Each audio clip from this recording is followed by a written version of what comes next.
Okay, so we've talked about function notation, and now we're going to talk about different operations we can do with function notation. Obviously, there's four basic arithmetic operations. Okay, we have adding. There's two ways you could show the adding.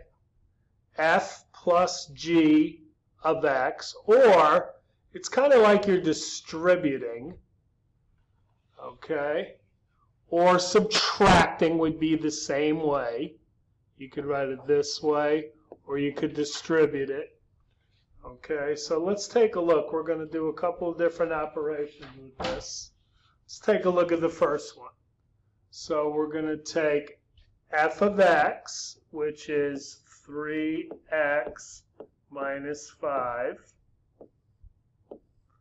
plus g of x, which is negative x squared plus 6x minus 1.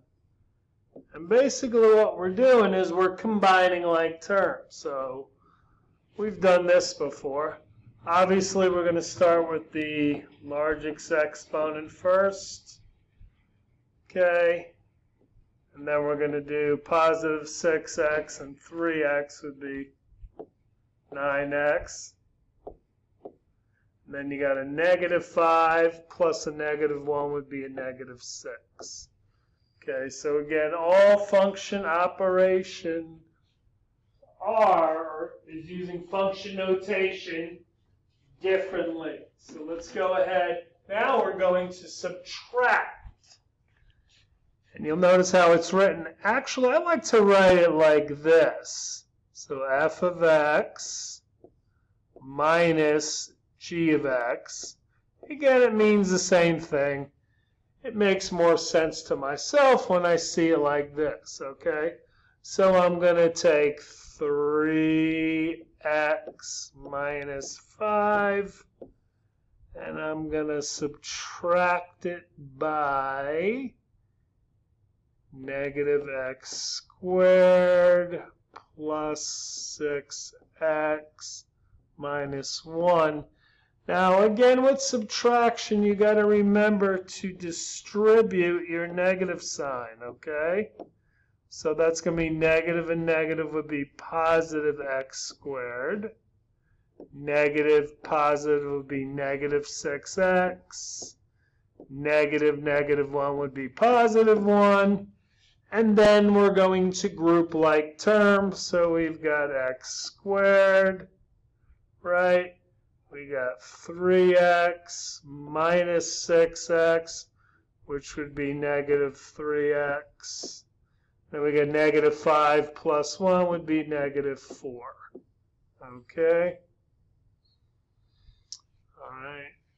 Next one is addition again. So we're going to get 5x squared minus 2 plus f of x would be 3x minus 5.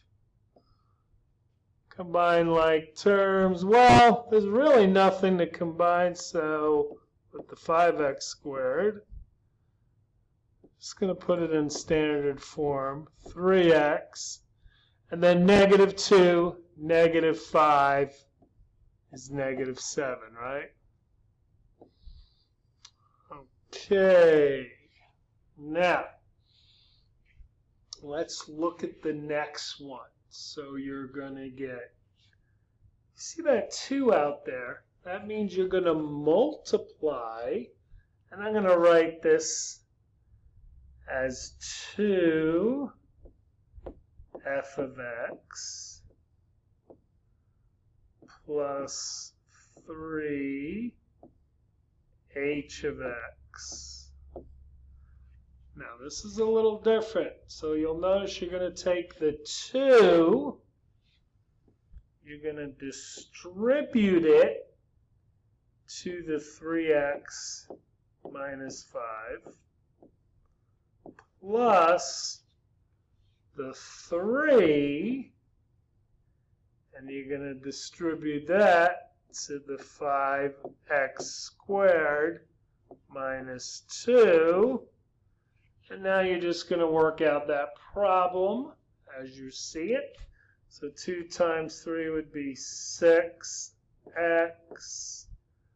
minus 10 plus 15x squared minus 6. I always like things in standard form, so I'm going to put my x squared first. Okay. Then I've got the 6x, which is by itself, it's positive 6x. And then I got a negative 10. Negative 6 would be a negative 16. So again, the math seems pretty basic. It's just reading it. Let's look at the last one with the addition and subtraction. So I'm going to take the 2. I'm going to distribute it with the h of x, which is 5x squared minus 2 minus 3 parentheses g of x would be negative x squared plus 6x minus 1.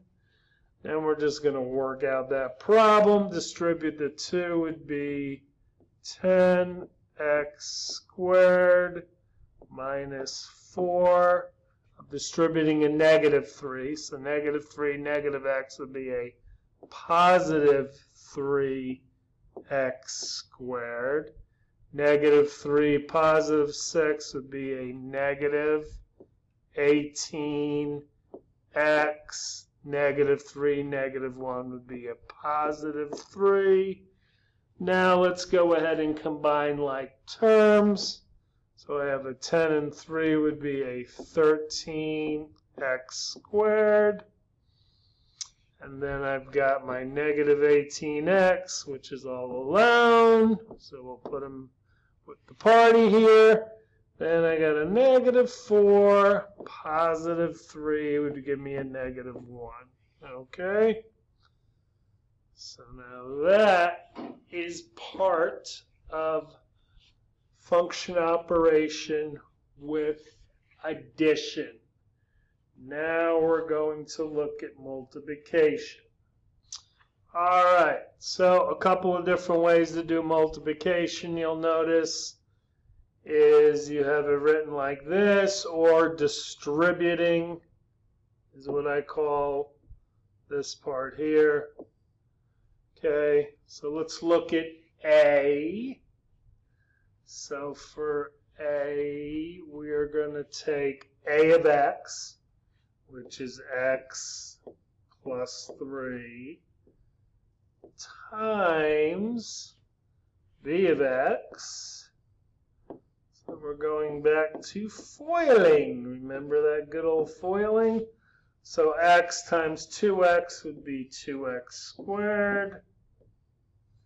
X times 5 would be 5x.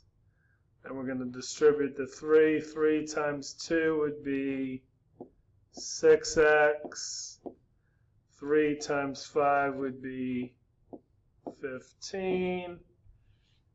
Okay, combine the like terms in the middle.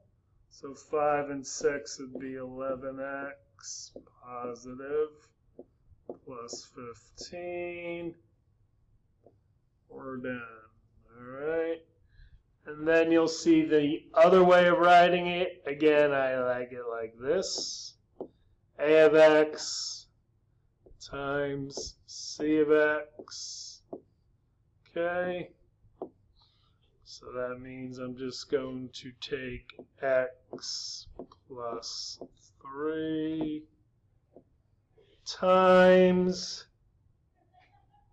x squared minus 2x plus 4. Okay, so I'm going to distribute the x first, so that's going to be x cubed.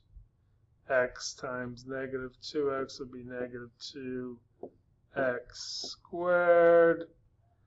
X times 4 would be positive 4x. Now distribute the 3 would be plus 3x squared. 3 times negative 2 would be negative 6x. 3 times 4 would be positive 12. Let's look for some like terms. All my x cubed. Then I have negative 2x, positive 3x, so that would just be a positive x squared. Then I have a positive 4x, negative 6x, which is a negative 2x. And then I just have a positive 12. Okay. Alright, let's take a look and see what we got on the back page here. Now we have division. Okay, let's look at division. There's two different ways you could see how division's written out. Okay, so let's take f of x, or f divided by g, right? Alright, so it can be expressed a couple of different ways. Alright, so let's just say I had u of x divided by v of x. Okay, so that would mean I would have 12x 5 y5 minus 10x 3y squared divided by 3x. And remember, when we do that, we're actually distributing it, right? So 3 goes into 12 4 times, and then the x5, so you're subtracting, would be x to the 4th, y to the 5th, minus, well, 10 over 3 doesn't do anything. We'll leave that as a fraction. x3 minus x1 would just be x squared, y squared. So that's just kind of an example of division. All right, the last thing is called a composition. And it's basically what we're doing is we're putting one problem into another problem. Okay? And again, if you'll see, this is the way I like it written. But both of these, you have to be familiar with both of these. So for instance, if I put f and I put a 2 in there, if you remember when we first started this, that means I would put the 2 into the problem every time I saw an x, right? Well, this is a little different.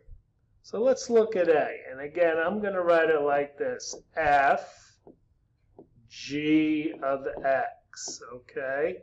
So what that means is every time I see an x value, I'm going to put the whole problem in there, right? So g of x is x squared plus 3. So you're going to go to your f problem, which is 2x plus 5. And I'm going to take the 2, and I'm going to take the x out, and guess what I put in? I'm going to put in x squared plus 3 plus 5. Okay? And now I'm just going to work that out. That would be 2x squared plus 6 plus 5 combined like terms would be 2x squared plus 11. All right, I'm going to have you do the last. All right, let's see how you did with that last problem. So I was taking my G problem and I was putting the F problem inside of my G problem. So again, anytime I saw an X, right? I put in 2x plus 5.